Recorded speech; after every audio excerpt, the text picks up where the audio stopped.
క్రైస్తలో ఈరోజు దేవుని యొక్క వాగ్దానము పేతురు రాసిన మొదటి పత్రిక 5వ అధ్యాయం 6వ వచనం. దేవుడు తగిన సమయమందు మిమ్మల్ని హెచ్చించును. దేవుడి వాక్యం దీవించును గాక. ఆమేన్.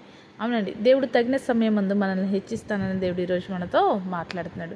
పరిశుద్ధ గ్రంథమైన బైబిల్లో తెలియపరుస్తుంది. దేవుడు బిడ్డలమైన మనం హెచ్చింపబడాలంటే మనం ఏం చేయాలి? ప్రతిదానికి ఒక సమయం ఉంది. ఖచ్చితంగా నువ్వు కనుక దీనత్వం కలిగి ఉన్నప్పుడు, తగ్గింపు జీవితం కలిగి ఉన్నప్పుడు దేవుడు ఖచ్చితంగా ఒక సమయంలో నిన్ను హెచ్చించిన ఉన్నాడండి. దేవుని యొక్క వాక్యం సెలవిస్తుంది, ఎవరైతే తమను తగ్గించుకుంటారో దేవుడు వారిని హెచ్చిస్తానని, ఎవరైతే తమను హెచ్చించుకుంటారో దేవుడు వారిని తక్కువ చేస్తానని.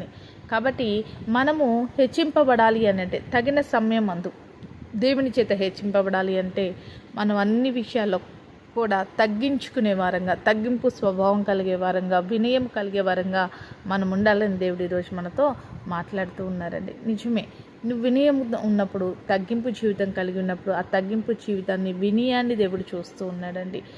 నిన్ను దేవుడు హెచ్చిస్తాడు. దేవుడు హెచ్చిస్తే దాన్ని తగ్గించేవారు ఎవ్వరూ లేరండి. ఒకానొకసారి చాలామంది అనుకుంటూ ఉంటారు, వీనికి హెచ్చింపు ఎలా వచ్చింది అని. దావీదును దేవుడు ఎంతగానో ఏం చేస్తున్నాడు?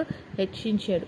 గొర్రెలు కాచుకునే దావీదు కానీ మహారాజు అయ్యాడు. దానికి గల కారణం ఏంటంటే దావీదులో తగ్గింపు స్వభావం ఉంది.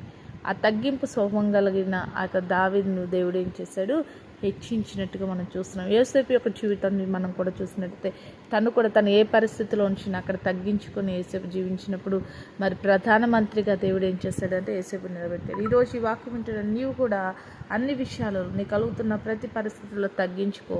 మరి భక్తులను హెచ్చించిన దేవుడు తగిన సమయం అందు నిన్ను కూడా హెచ్చిస్తాడు. అటు రీతిగా దేవుడు నిన్ను దీవించును గాక. ఆమేన్. ప్రార్థన చేసుకుందామండి. సకల ఆశీర్వాదాలకు కారణభూతుడమైన మా ప్రేపరలోకి తండ్రి, ఈ యొక్క ప్రార్థనలు ఎక్కువ ప్రతి బిడ్డను మీరు జ్ఞాపకం చేసుకోండి.